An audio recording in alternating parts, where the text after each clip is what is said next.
Aujourd'hui, on va s'occuper d'une notion très importante dans la pensée de Lacan, qui est celle du grand autre.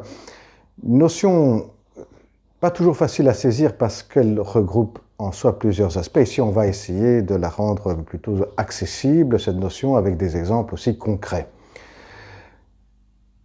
Avant de commencer, disons, à quoi se réfère ce grand autre? Se réfère à la relation que vous entretenez avec vous-même et surtout avec l'autre, avec une autre personne que vous rencontrez, avec laquelle vous rentrez en relation. Du moment que vous rentrez avec une autre personne en relation, à cette autre personne, il faut faire intervenir aussi un autre, qui est ce grand autre. Ce qui veut dire que le grand autre va se superposer à cette personne avec laquelle vous êtes en train de parler, de dialoguer. Et cela certainement vaut après aussi avec soi-même, c'est-à-dire la relation que nous entretenons dans notre fort intérieur avec nous-mêmes. Commençons par un premier exemple, qui est celui-ci. Vous êtes invité à un repas où sont conviés le gratin du monde politique, donc des ministres, des ambassadeurs, etc. Quand vous serez là, eh bien, vous serez tenu à certaines règles. Vous ne pourrez pas tutoyer les personnes, vous devriez faire attention à pas mal de règles de la communication. Et la même personne que vous rencontrez lors de ce repas, si vous l'aviez rencontrée à un arrêt de bus, eh bien, vous aurez eu toute une autre attitude envers cette personne et toute une autre perception de cette personne. Ce qui veut dire que la relation que vous avez à ce moment-là avec une personne, eh bien, elle est filtrée par un autre qui est le grand autre, qui est le lieu où se déposent, dans ce cas-là, des règles de communication, des règles qui font partie de la culture. Voilà, le grand autre comme le lieu de ce qui est propre à chaque culture. Un deuxième exemple, il y a deux garçons, Marc et Luc, qui rencontrent une fille, rencontrent la même fille qui est, on va l'appeler Marie. Luc rencontre ce soir Marie, demain soir c'est Marc. Les deux ensuite se rencontrent et parlent de cette fille. Il y en a un qui va dire « Oh, elle a été merveilleuse, je voudrais la rencontrer encore une fois ». Et l'autre garçon va plutôt dire « moi je n'ai pas tellement envie et elle m'a donné une sensation d'antipathie ». Donc l'un a été très content de cette rencontre, avec cette fille, dans la relation avec cette fille. Le deuxième, par contre, l'opposé, il a une perception d'antipathie et donc plus envie de revoir cette fille. Cette personne, ce garçon qui a eu cette sensation d'antipathie, va en analyse et lors d'une séance, il parle de cette rencontre et il va comprendre que cette antipathie a été provoquée par une histoire racontée par cette fille qui lui a évoqué des aspects de son passé plutôt sombre. Qu'est-ce que cela veut dire? C'est que les deux garçons rencontrent la même fille, Marie, mais chacun dans cette rencontre avec l'autre va en retenir, va percevoir toute une autre idée, une autre sensation de cette rencontre. Et l'antipathie a été provoquée par le récit raconté par cette fille.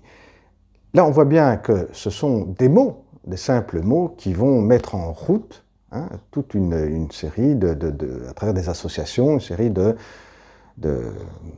d'expériences du passé qui qui ont été mal vécus.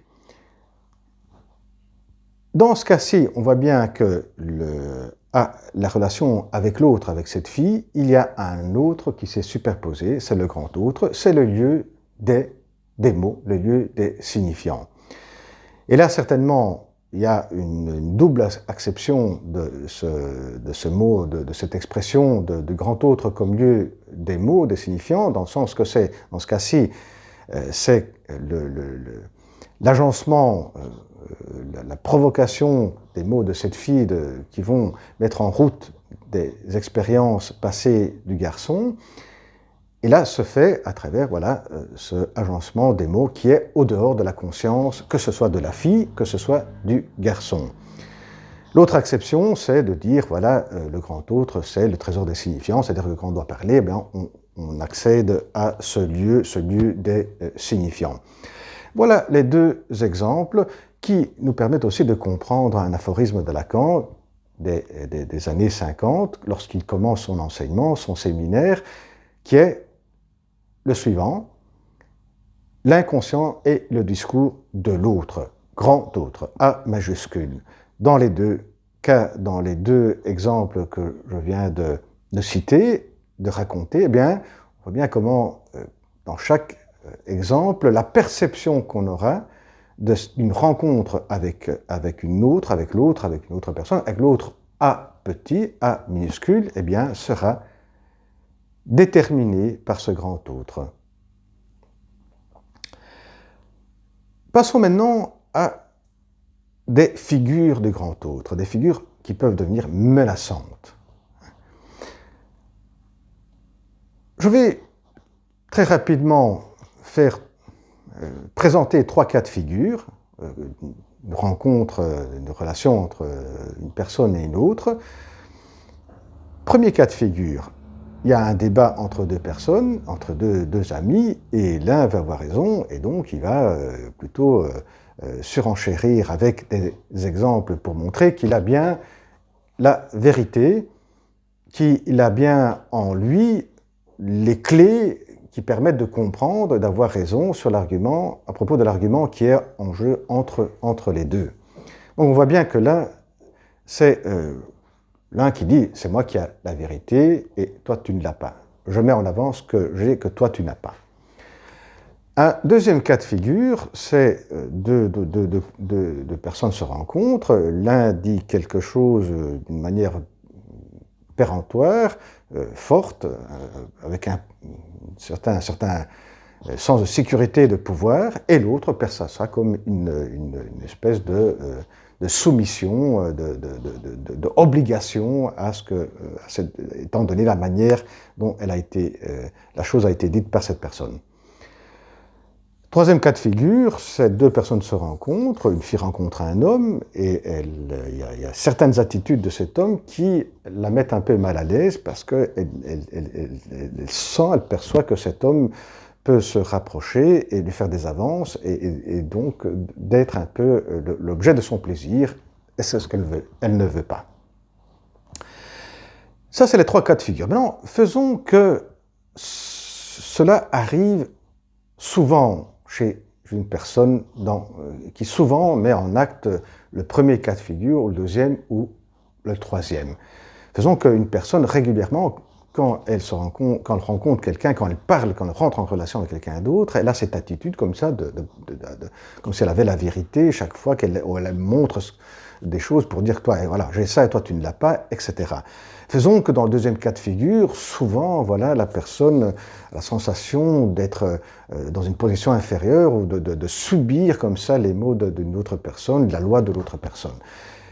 Et ainsi de suite, aussi pour le troisième cas de figure, la sensation comme ça, souvent, de pouvoir être comme ça, de sentir un danger de la part de l'autre dans ce qui concerne la sphère affective sexuelle. Voyez, voilà, si cela se reproduit souvent, qui fait partie d'une manière de se mettre en relation avec l'autre, on peut bien dire qu'alors, nous sommes dans la situation où il y a un autre qui intervient dans la relation. C'est-à-dire que lorsque la personne parle avec quelqu'un et dans le premier cas de figure, et elle a à lui montrer, faire en sorte qu'il lui montre qu'elle a des choses que l'autre n'a pas, là, il faut faire intervenir le grand autre, un autre. Et ainsi pour le deuxième cas, et ainsi pour le troisième cas de figure.